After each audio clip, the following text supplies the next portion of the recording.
Assalamualaikum warahmatullahi wabarakatuh. Perkenalkan, nama saya Dwi Anggraini dengan NPM 2013041029. Di sini saya akan menjabarkan tentang dampak pandemi COVID-19 terhadap pendidikan di Indonesia.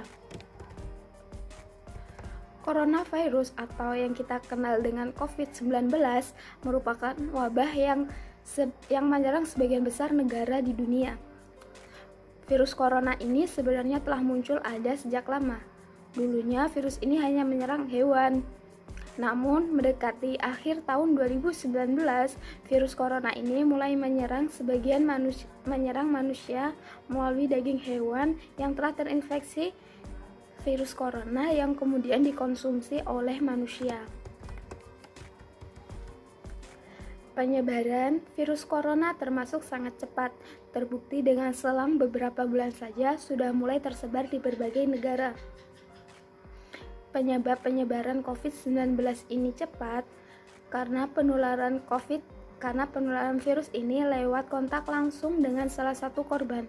Selain itu, melalui udara dan bekas alat, barang atau sesuatu yang telah digunakan atau dipegang oleh si korban.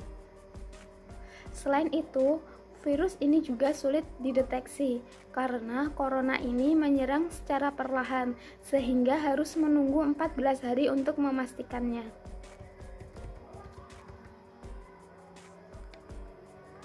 Wabah virus corona menimbulkan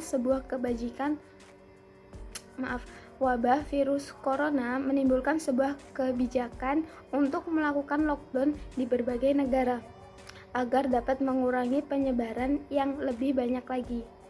Adapun kebijakan lockdown ini membuat semua aktivitas lumpuh dan menggantikannya dengan virtual. Hal ini juga dirasakan oleh seluruh masyarakat Indonesia sejak diumumkan bahwa ada yang positif terinfeksi COVID-19.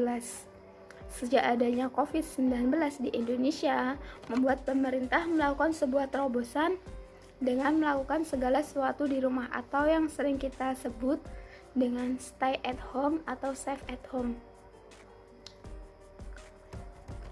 Pendidikan yang termasuk salah satu yang terkena dampak dari terobosan tersebut yang mengakibatkan banyak pihak baik itu pemerintah maupun sekolah kelimpungan untuk merubah sistem pendidikan yang telah lama ada. Sistem yang dulunya mengharuskan murid dan guru bertatap muka secara langsung atau offline, melakukan banyak kegiatan di sekolah, berinteraksi dengan teman dan guru, meningkatkan keterampilan sosial dan pengetahuan, tetapi sekarang semua harus diubah dengan virtual.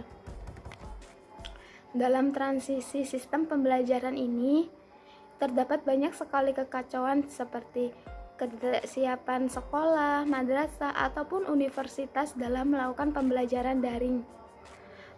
Peralihan cara pembelajaran ini yang membuat berbagai pihak terpaksa harus mengikuti alur yang mampu membuat proses pembelajaran dapat terus berlangsung, yakni dengan memanfaatkan teknologi sebagai sarana pembelajaran daring. Pembelajaran daring atau online yang dilakukan di berbagai instansi pendidikan di Indonesia sebenarnya sudah mulai berjalan dengan baik. Namun, dalam beberapa hal masih ada masalah yang menghambat terlaksananya proses pembelajaran ini.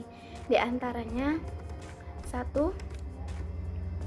Keterbatasan pengetahuan dan kemampuan teknologi oleh guru dan siswa. Perkembangan teknologi yang hadir tidak membuat semua guru bisa melek atau mengoperasikan teknologi, terutama generasi yang lahir antara 1964 sampai 1980, yang pada zaman mereka penggunaan teknologi masih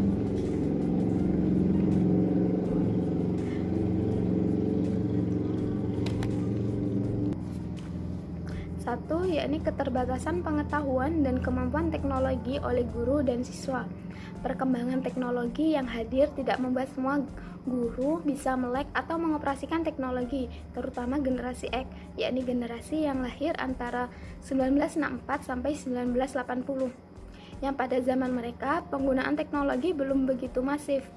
Sejujurnya para guru bukannya tidak bisa kalau mau belajar. Pasti mampu karena prinsipnya guru adalah manusia pembelajar yang harus siap untuk menghadapi perubahan zaman sekaligus mengikuti perkembangannya. Hal ini juga sama dirasakan oleh para siswa.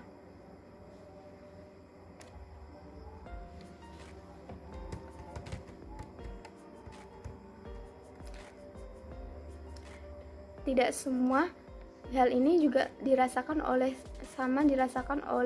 para siswa. Tidak semua sudah terbiasa menggunakan teknologi dalam kehidupan sehari-hari. Di sekolah juga mereka harus saling berebut dalam menggunakan perangkat teknologi pendukung pembelajaran. Dikarenakan keterbatasan sarana yang dimiliki oleh sekolah ataupun madrasah, bahkan mungkin mereka tidak pernah dikenalkan teknologi dalam pembelajaran. 2. Kekurangan sarana dan prasarana. Memiliki atau tidak perangkat pendukung teknologi juga menjadi masalah tersendiri. Bukan lagi sebuah rahasia umum bahwa kesejahteraan guru-guru di Indonesia masih sangat rendah. Oleh karena itu, jangankan untuk memenuhi hal-hal tersebut, untuk mencukupi kebutuhan pokok keluarganya saja masih banyak guru yang mengalami kesulitan. Situasi yang sama pun terjadi pada siswa, karena tidak semua orang tua mereka mampu memberikan fasilitas teknologi kepada anak-anaknya. Ketiga, akses jaringan internet yang terbatas. Dalam pembelajaran daring tidak bisa lepas dari namanya penggunaan jaringan internet. Jaringan internet di Indonesia masih belum merata sampai ke pelosok negeri. Selain itu, kestabilan jaringan di Indonesia masih sering terkendala apabila saat mati lampu dan hujan. Tidak semua sekolah negeri ataupun swasta, baik dari sekolah dasar sampai menengah, dapat menikmati internet. 4. Kekurangan biaya. 4. Kurangnya biaya. Biaya juga menjadi hambatan karena harga kuota internet yang melonjak membuat beberapa guru dan orang tua siswa tidak siap untuk menambah anggaran dalam menyediakan jaringan internet. Ada kekhawatiran dalam memanfaatkan media daring ini. Ketika Menteri Pendidikan memberikan produktivitas agar tetap melaju, namun di sisi lain kecakapan dan kemampuan finansial guru dan siswa belum berjalan ke arah yang sama. Negara pun masih belum hadir secara menyeluruh dalam memfasilitasi kebutuhan biaya yang dimaksud. Solusi bagi dunia pendidikan di Indonesia. Dalam dampak COVID-19 pada dunia pendidikan, seluruh masyarakat harus saling bahu-membahu. Situasi ini tidak boleh terlepas dari pandangan kebijakan pemerintah dan pelaksanaannya operasionalisasi di lapangan. Adapun hal yang wajib dilakukan oleh semua stakeholder pendidikan adalah yaitu 1. Pemerintah. Peran pemerintah sangat penting dan dibutuhkan. Alokasi anggaran yang sudah diputuskan oleh Instruksi Presiden Nomor 4 Tahun 2020 tentang refocusing kegiatan relokasi anggaran serta pengadaan barang dan jasa dalam rangka percepatan penanganan COVID-19 harus segera dilaksanakan. 2. Orang tua. Orang tua berperan sebagai pendidik utama di rumah tangga, harus menjalankan fungsinya. Meskipun demikian, tetap saja bantuan guru dalam sekolah perlu hadir door to door ke semua peserta didik. Dan orang tua harus membuka wawasan dan bertanggung jawab bahwa pendidikan anaknya harus dikembalikan pada tanggung jawab orang tua dalam membentuk mental, sikap, dan pengetahuan anak-anaknya. Ketiga, guru. Kegiatan pembelajaran daring harus seefektif mungkin. Guru bukan membebani murid dalam tugas-tugas yang dihantarkan dalam belajar di rumah. Jika perlu, guru hadir secara gagasan dalam door-to-door peserta didik. Guru bukan hanya memposisikan sebagai pemberi ilmu, tetapi tetap saja mengutamakan ing ngarsa song tuladan, ing madya mangunkarsa tuturi handayani. 4. Sekolah.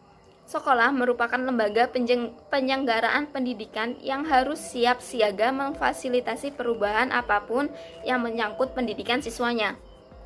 Pendidikan watak ataupun tingkah laku harus menjadi pijakan yang kuat di tengah perkembangan teknologi dan arus percepatan informasi. program-program pendidikan yang dilakukan oleh sekolah harus benar-benar disampaikan kepada murid. Terlebih lagi dengan media daring seperti sekarang ini. Pihak sekolah harus benar-benar memperhatikan etika sebagai lembaga pendidik. Penekanan belajar di rumah kepada murid harus benar-benar mendapat pengawasan agar guru-guru yang mengajar melalui media daring tetap smooth dan cerdas dalam menyampaikan pelajaran yang wajib dipahami oleh muridnya. Demikianlah yang dapat saya sampaikan. Saya akhiri. Wassalamualaikum warahmatullahi wabarakatuh. Terima kasih.